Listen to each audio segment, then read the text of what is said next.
Hey guys, it's Mariana, and today I'm going to be talking about Son of Saul. This is a Hungarian film directed by Laszlo Nimis. I believe that's how you say his name. If not, I apologize for butchering that.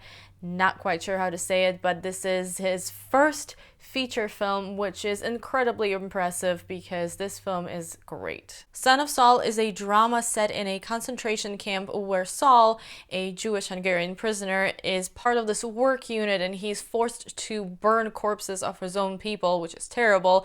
And his sole goal in this film is to give this boy he calls his son a proper Jewish burial, and at the same time other workers of his unit are trying to plan a rebellion against the SS guards. I'm just going to tell you right away, this is an outstanding film and it would have absolutely been on my top 10 of 2015 list if I had seen it earlier. So what I'm going to do is I'm going to update my overall ranking list of all the movies that I've seen in 2015 when I come up with a proper placement with it. But absolutely one of the best movies of the year and one of the most amazing and brutal films that have to do with the Holocaust. Don't get me wrong, this is absolutely a harrowing film because it has to do with the Holocaust. It is hard to watch and it doesn't really shy away from pretty much anything.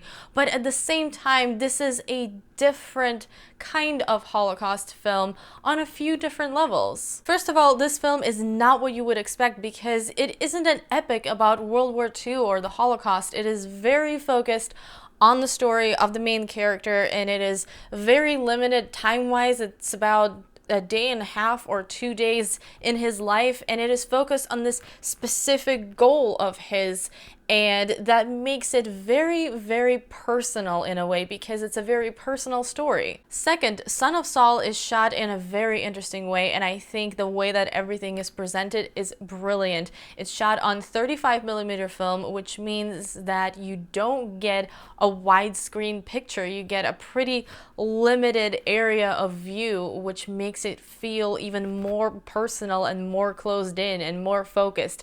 And it's also shot with a 40mm lens, which makes the focus kind of area very small, and a lot of the things are blurry. A lot of the background is blurry. Once the lead character comes into focus in the beginning of the film, you are following him the entire time. You're either looking right over his shoulder and that's the area that's in focus, or you are seeing things from his perspective and that's what's in focus.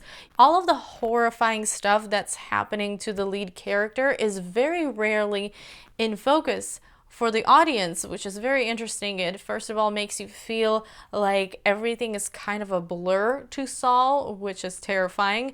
It also gives the film kind of a nightmarish feeling because it is constant. All of the horrible stuff that's happening is happening all the time, and in a way it makes you more aware of what's going on because it's not like you can't tell. You can tell that there are bodies and people being burned and whatever else is going on, but you aren't specifically focused on it, but it is always there, and when something does come into focus, it hits you that much harder. I think the only thing that can make Son of Saul tough to process for some people, aside from the whole hard to watch Holocaust film thing, is the fact that there's a lot of ambiguity in this film. And when I say ambiguity, I mean there are going to be questions that you will have that you won't get definite answers for, and you're just kind of going to have to make up your mind about some stuff and interpret it your own way. Personally, I don't have a problem with ambiguity at all. I actually like that kind of thing because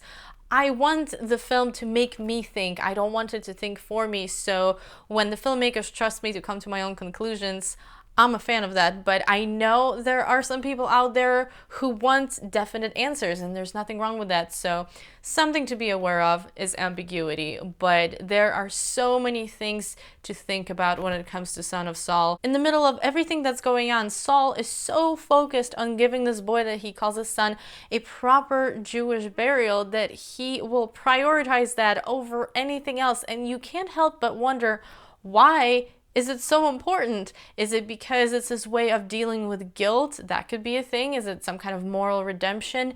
What I got from it is that it was his way of doing something normal in the midst of all of this horrible chaos and doing something the way that it should be done. Does he have a right to be this selfish in this situation when the other members of his work unit need his help planning and staging this rebellion against the SS guards? And does he have a right to prioritize this boy who is clearly already dead when it comes to so many other living people? Whether or not you agree with the lead character and think that his actions are justified or not, there are different ways to look at this situation and different things to consider, and you are going to have to decide for yourself whether he's right or wrong, or whether there is a right or wrong. As you can tell, Son of Saul gave me a lot to think about, and it definitely affected me very much, and I will remember this film for a very long time. So I am giving it 5 out of 5 stars. My initial reaction to it was 4.5 out of 5, but after thinking about it, I just